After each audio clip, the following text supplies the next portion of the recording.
Hey guys, Jordan here. In this video, I'm going to be talking about the best lens for real estate photography. So let's get into it.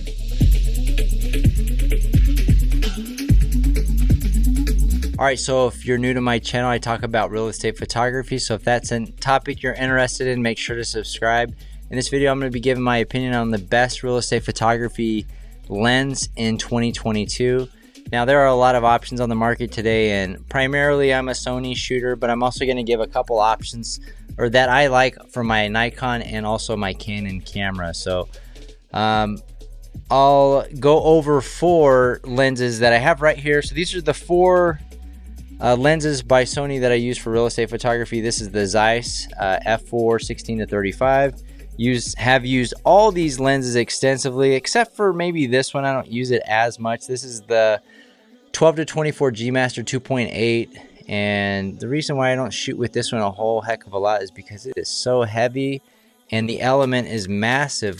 This is a pretty specialized lens, and it's very expensive, so I'm a little bit nervous to nick the element because it's so big.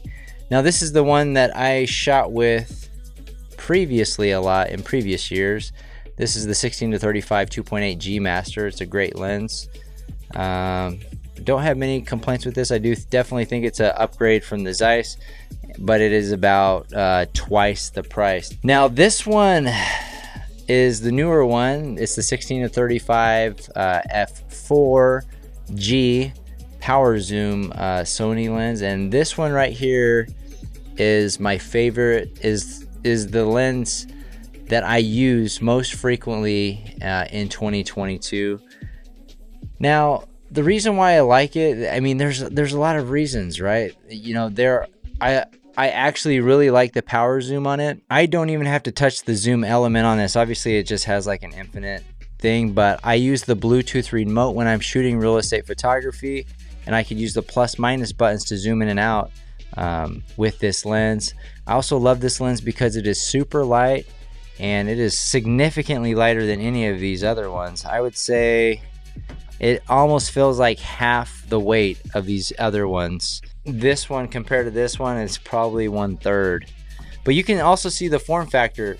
So the weight in my opinion is a big thing for real estate photography, because we're out there shooting, we're moving around a lot. And then you're also shooting videos on gimbal. If you're doing real estate video, which most real estate photographers do, it feels lighter on the gimbal, so your arms don't get as fatigued.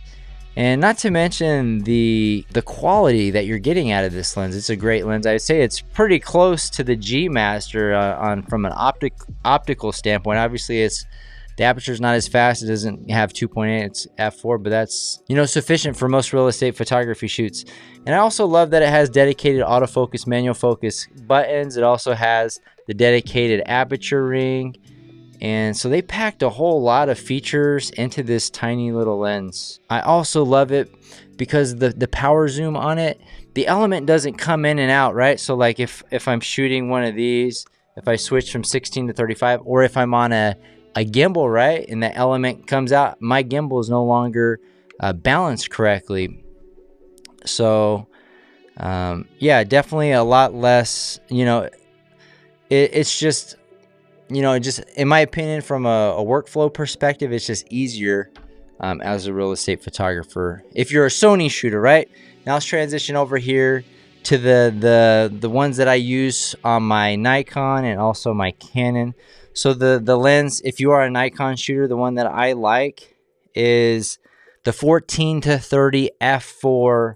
I think it's a Nikkor S lens. I really like this lens. It is a little bit weird if you're used to Sony, just how it pops in and out. It's a little bit different, but optically I really like the lens. And for my Canon, this is the lens that I like. It is the Canon 14-35. I think it's a f4 RF lens. Let me double check. Yes, f4. Yep, RF lens. Now I will say what I do like on this lens, I like the focal length much better than the 16-35, but Sony just sticks to 16-35. There are sometimes with video especially that I like a little bit of a wider focal length, and I think 14 to 35 is the perfect focal length for real estate photography, having that full range. I have the 12 to 24, but I just, I like, in my opinion, the 14 to 35 for real estate photography. But Sony didn't give us that. So anyway, 16 is wide enough for real estate photography. There are just some instances where it's like, man, I wish I could get a little bit wider. So anyways, those are my thoughts on the lenses that I like in 2022 for real estate photography. If you got value out of this video, make sure to hit the like button, and we'll see you guys on the next one.